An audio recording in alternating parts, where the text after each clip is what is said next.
Bismillahirrahmanirrahim. Assalamualaikum warahmatullahi wabarakatuh.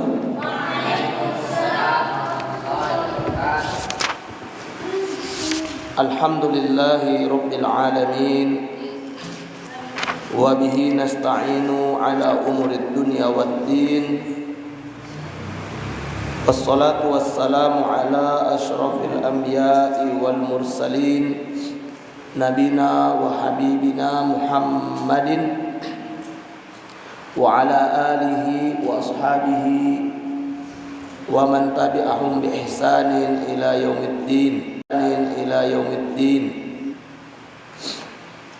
Usikum wa iyaya bi taqwallah faqad fazal muttaqun. Qala Allah Ta'ala fi kitabihil karim, a'udzu billahi minasy syaithanir rajim. Ya ayyuhalladzina amanu taqullaha haqqa tuqatih wa la tamutunna illa wa antum muslimun. Subhanaka la ilma lana illa ma 'allamtana innaka antal alimul hakim. Rabbi shrah li sadri wa yassir li amri wahlul 'uqdatam min lisani yafqahu qawli. Ayyuhal hadirun, a'azzani Allah wa iyyakum ajma'in. Jamaah maghrib yang dimuliakan oleh Allah Subhanahu wa taala, kembali kita melanjutkan kajian rutin kita pada malam yang berbahagia ini, masih pada tema ruqyah success stories, kisah-kisah yang nyata dalam hal-hal praktek ruqyah dan sukses dengan izin Allah, yang mana ini adalah kumpulan pengalaman yang ditulis kembali oleh Syekh Abdul Bara Usama bin Yasin Al-Ma'ani hafizahullah ta'ala, di mana beliau menulis kitab ini sebagai pelajaran bagi kita, ya, dan kaum muslimin secara umum. Setiap kisah disertai dengan hikmah yang bisa diambil. Ya. Jamaah di belakang Allah Subhanahu wa taala, kita akan masuk pada kisah keempat pada malam yang berbahagia ini. Kalau di buku ini kisah kelima. Kenapa kisah keempatnya tidak kita baca? Karena kisah keempat itu menurut saya tidak terlalu penting. Lebih penting pada kisah yang kelima ini. Dan kisah ini berbicara tentang seseorang yang mengidap kanker kulit. Seperti apa kisahnya? Seperti yang diceritakan oleh Syekh adalah bahwa suatu hari seorang teman datang kepada saya. Ya, ini cerita Syekh Abdul Bara. Temannya datang untuk apa? Mengadukan kondisi kerabat perempuannya. Ya, jadi temannya ini datang mengadu tentang kondisi keluarga si kawan Syekh ini, yaitu kebetulan perempuan.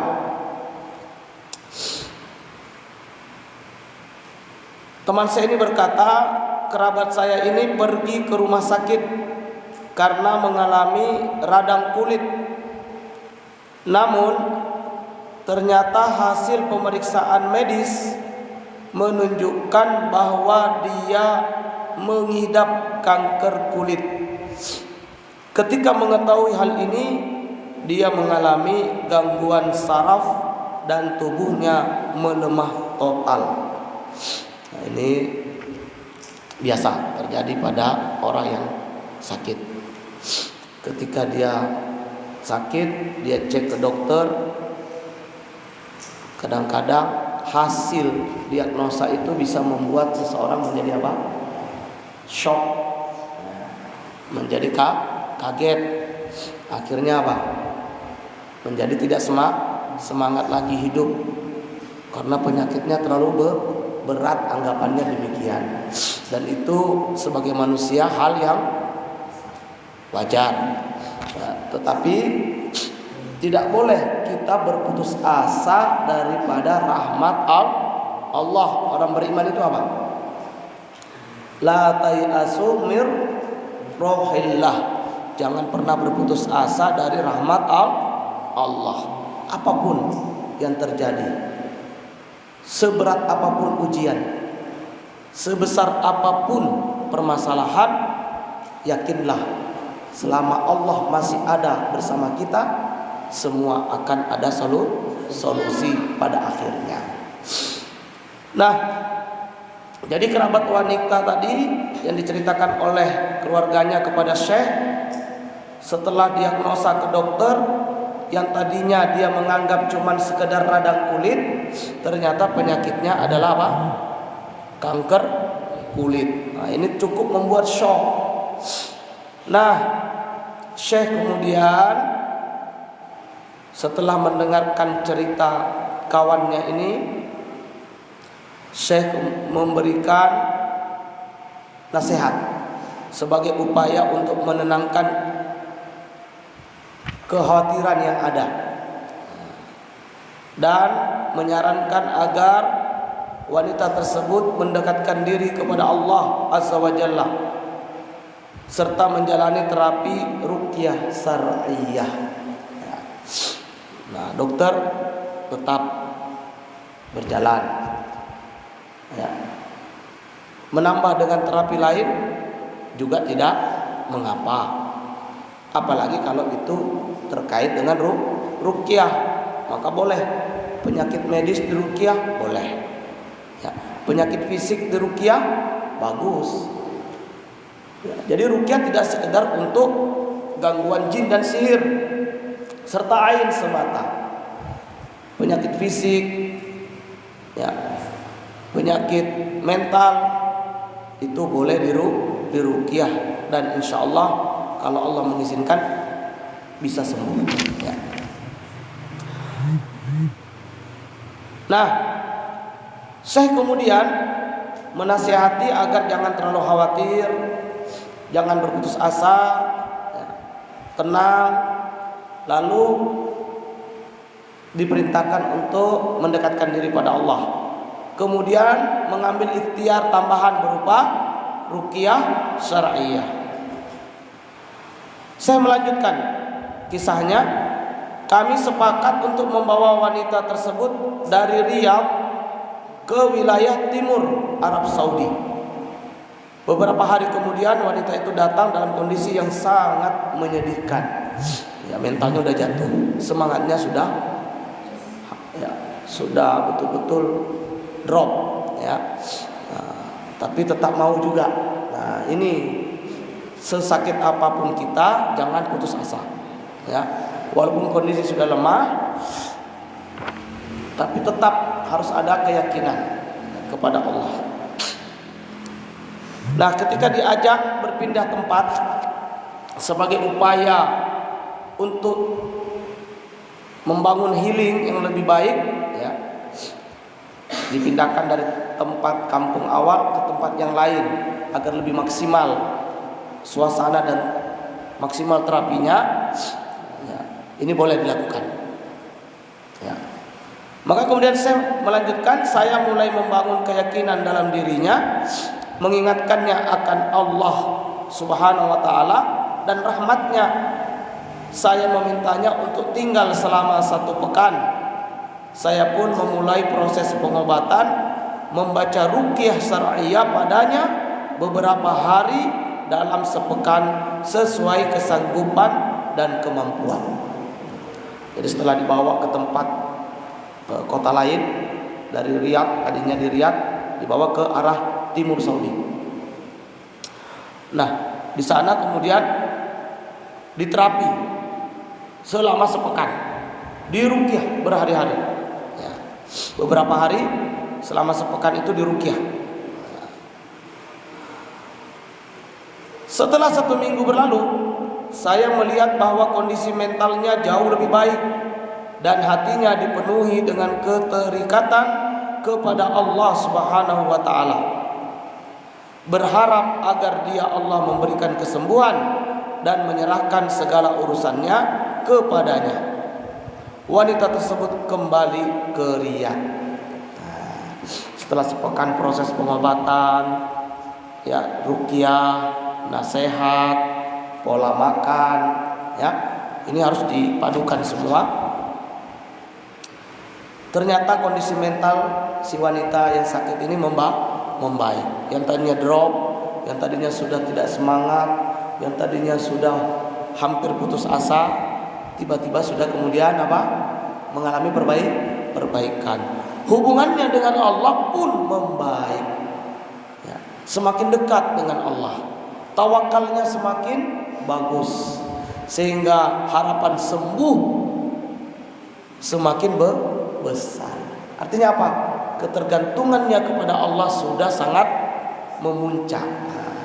Ini penting untuk mencapai kesembuhan dari Allah, itu diharuskan adanya hubungan yang baik, keterikatan hati, pikiran, jiwa kita dengan Allah. Kerjakan perintah-perintah Allah, jauhi segala larangan-larangan Allah, ya. Maka setelah sepekan kondisi wanita ini sudah mulai membaik, dia pun sudah sangat semakin yakin akan sembuh dengan izin Allah. Maka terapi pun selesai. Pulanglah dia ke Riyadh. Setelah sampai di Riyadh, keesokan harinya kawan Syekh yang tadi menghubunginya di awal kembali menelepon, ya, dan memberi kabar gembira. Ya, kalau di awal menelpon memberitahu ada kerabat sakit. Yang ini telepon sudah kabar gembira. Apa kabar gembiranya? Wanita yang tadi sakit dan telah mengikuti terapi selama sepekan, sekembalinya ke rumah sakit, ya, kembali ke rumah ke Riyadh, lalu kemudian ngecek lagi ke rumah ke Riyadh, lalu kemudian ngecek lagi ke rumah sakit, ya, untuk melakukan pemeriksaan. Hasilnya dengan karunia anugerah dan jadi setelah pulang dari proses healing sepekan bersama Syekh dengan ruqyah berhari-hari, pola makan yang diatur, perbaikan mental dan hubungan dengan Allah, kemudian kembali ke kampung halaman. Setelah itu melakukan check up kembali ke dokter. Hasilnya penyakit kankernya disimpulkan bahwa sudah hilang. Tubuhnya kembali sehat tanpa ada tanda-tanda penyakit. Para dokter kebingungan dengan hasil ini. Karena bingung, salah satu dokter bertanya kepadanya tentang metode ataupun pengobatan yang dia gunakan. Maka wanita itu menjawab, keyakinan saya kepada Allah Subhanahu wa taala lebih besar daripada apa yang kalian miliki. Saya hanya memohon kepadanya berobat dengan ruqyah syar'iyah, air zam-zam, madu dan habbatus sauda, itu saja.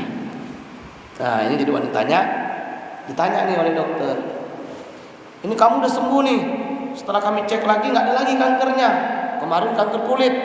Itu dengar hasil diagnosa dokter shock, ya, langsung kaget, langsung nggak semangat. Alhamdulillah setelah dibawa healing sepekan oleh Syekh ke arah timur Saudi, di sana dia menemukan keterikatan dengan Allah, kedekatan dengan Allah, keyakinan yang semakin menguat akan kuasa Allah. Lalu setelah kembali dari masa pengobatan, ya, ruqyah syariah sepekan itu, cek lagi, ya, ternyata hasilnya sangat positif, penyakitnya hilang alias sembuh, ya. Maka dokter pun bingung, kok bisa sembuh nih? Di mana berobatnya? Apa metode pengobatannya?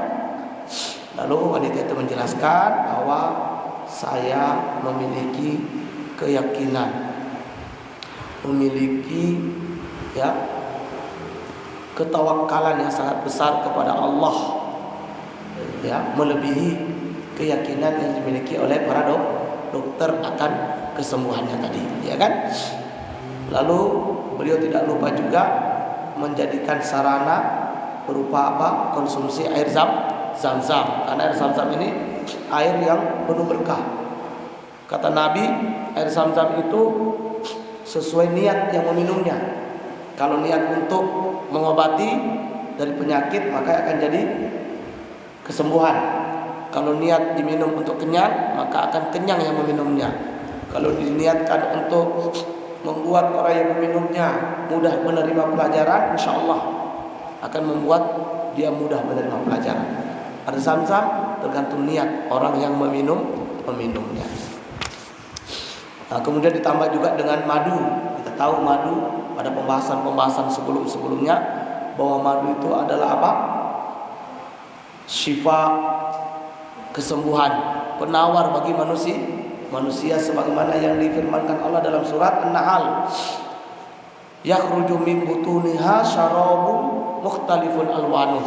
Keluar dari perut lebah itu apa? Minuman yang bermacam-macam warnanya. Ada yang hitam, ada yang kuning, ada yang jingga, ada yang biru, ada yang kuning, ada yang putih. Fihi syifa'ul linnas. Pada madu itu, pada minuman yang bermacam-macam warnanya itu ada kesembuhan bagi manusia. Maka madu ini sangat cocok untuk dikonsumsi dikala kita sakit ataupun sedang kurang sehat. Kemudian habatus sauda. Ini apa? Habatus sauda ini dia adalah sebagaimana sabda Nabi, dawaun likulli da, obat segala penyakit illa syam, kecuali kematian. Dan pengalaman kami juga ketika kami belajar herbal di Depok, ada seorang dokter ahli herbal yang memberikan informasi kepada kami bahwa mengobati kanker itu yang paling bagus salah satunya adalah konsumsi habatus sauda. Habatus sauda ini sifatnya panas, dia bisa membunuh virus, nah, dan juga mematikan sel-sel kanker, ya. Maka habatus sauda ini sangat cocok bagi orang-orang yang mengalami masalah penyakit yang berupa kanker. Tawakalnya sangat luar biasa, keyakinannya sangat luar biasa kepada Allah, ikhtiar dengan meminum air zam-zam, madu dan habatus sauda, akhirnya pun Allah memberi kesembuhan. Mendengar berita tersebut, kata Syekh, saya pun merasakan kebahagiaan yang luar biasa dengan kabar ini, dan saya bersyukur kepada Allah Subhanahu wa taala yang telah memberikan kesembuhan dan kesehatan kepada wanita tersebut. Ini akhir dari kisah wanita yang mengidap kanker kulit. Lalu apa hikmahnya jamaah yang dimuliakan oleh Allah Subhanahu wa taala dari kisah singkat di atas yang bisa kita ambil pelajaran? Nah, di sini Syekh memberikan paling tidak ada 7 hikmah. Yang pertama, seorang yang terkena musibah harus bersabar, mengharap pahala dan kembali kepada Allah Subhanahu wa taala tanpa berputus asa dari rahmatnya. Baik musibah itu berupa penyakit fisik, psikologis atau spiritual, seperti gangguan jin, sihir, hasad atau ain.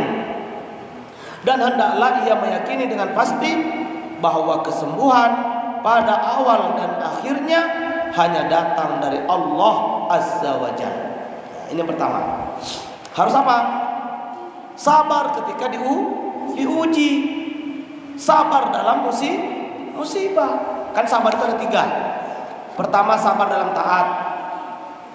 Kedua, sabar dalam menjauhi maksiat. Yang ketiga, sabar dalam musibah. Dan dalam sabar itu haraplah pahala dari Allah. Bukankah orang yang diuji akan digugurkan dosa-dosanya, ditinggikan derajatnya? Maka seorang beriman harus tetap sabar, ya, tidak boleh berputus asa. Dan bahwasanya pada awal dan akhir dari setiap musibah berupa penyakit misalnya, itu kesembuhannya ada pada siapa? Pada Allah. Ya, maka ya sabar, tawakal, dan ikhtiar dengan penuh keyakinan bahwa Allah akan maha mampu untuk menyembuhkan. Ini yang pertama. Ketika musibah, sabar. Jangan putus asa. Ada pahala besar di sana. Ada pengguguran dosa-dosa di sana. Dan yakinlah, sembuh tidaknya itu semua kembali kepada Allah Subhanahu wa taala. Yang kedua, jamaah dimakan Allah Subhanahu wa taala, seorang peruqyah harus mendampingi pasien apapun jenis penderitaannya dengan mengingatkan pasien kepada Allah, bersabar dan mengharap pahala, akan menanamkan keyakinannya kepada Allah Azza wa Jalla. Dan kita harus meyakini dengan pasti bahwa kesembuhan hanya berasal dari Allah Subhanahu wa ta'ala. Nah, sebagai peruqyah, pengobat, itu harus juga mampu menjadi pendamping pasien dengan totalitas. Agar apa?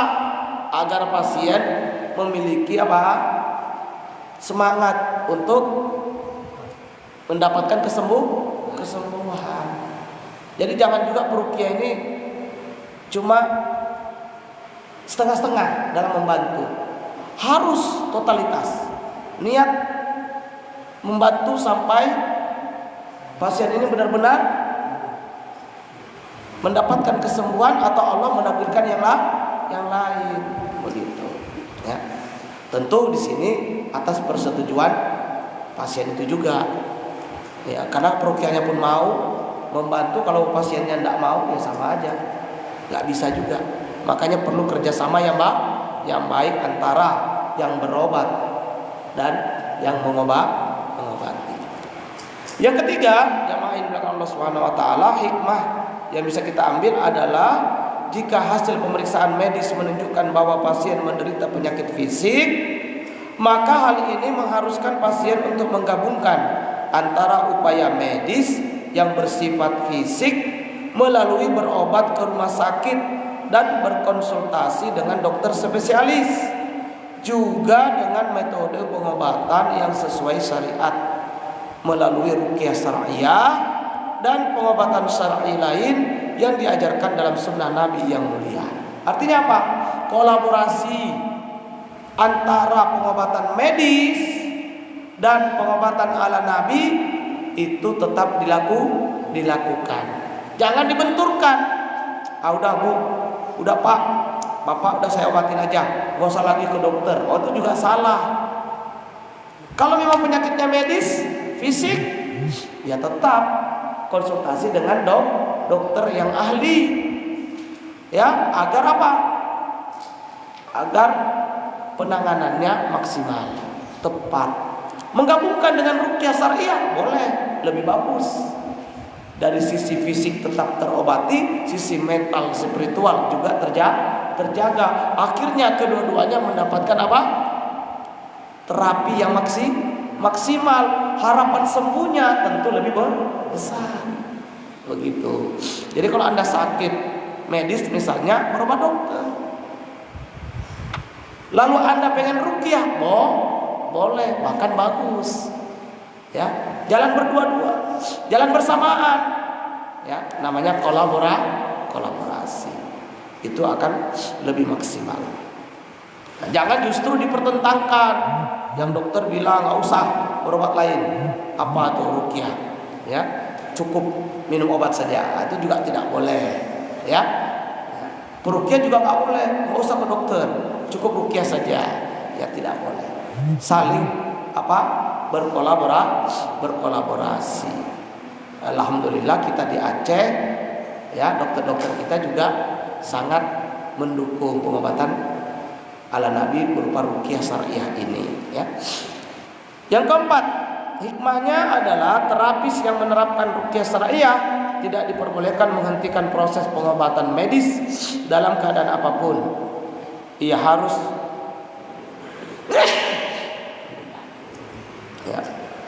harus memusatkan sebagian besar waktunya untuk mengobati keluhan pasien dengan ruqyah syariah. Jadi tidak ada istilah melarang berobat ke medis. Ruqyah jalan, medis juga jalan.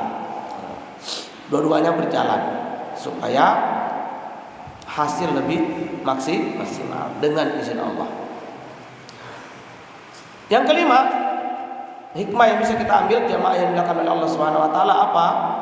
Seorang peruqyah syariah tidak boleh dalam keadaan apapun ikut campur dalam masalah pengobatan medis. Jika ada pertanyaan atau konsultasi medis, hendaknya peruqyah merujuk pasien kepada ahli yang kompeten dalam bidang medis. Harus apa? Harus tahu diri bahwa kita ini tidak boleh kemudian semuanya merasa tahu, ya. Kerjasama dokter untuk medisnya kita beri. Yang berikutnya, para ahli medis di berbagai bidang spesialisasi perlu memanfaatkan rujukan tentang ruqyah syariah. Artinya apa? Ada diskusi antara peruqyah dengan medis, ya, supaya dua-duanya mendapatkan informasi yang saling menguatkan untuk kesembuhan pasien. Yang terakhir, pasien harus memiliki keyakinan penuh kepada Allah bahwa kesembuhan hanya berasal darinya semata. Sebagaimana firman Allah dalam surat Asy-Syu'ara ayat 80, wa idza maridtu fa huwa yashfin. Dan jika aku sakit, dialah Allah yang Maha menyembuhkanku. Ya. Nah, inilah diantara hikmah yang bisa kita ambil pada kisah singkat yang kita sebutkan tadi. Mudah-mudahan ada manfaat bagi kami dan bagi kita semuanya. Barakallahu fikum wallahu a'lam bishawab. Subhanakallahumma bihamdik asyhadu an la ilaha illa anta astaghfiruka wa atubu ilaik. Assalamualaikum warahmatullahi wabarakatuh.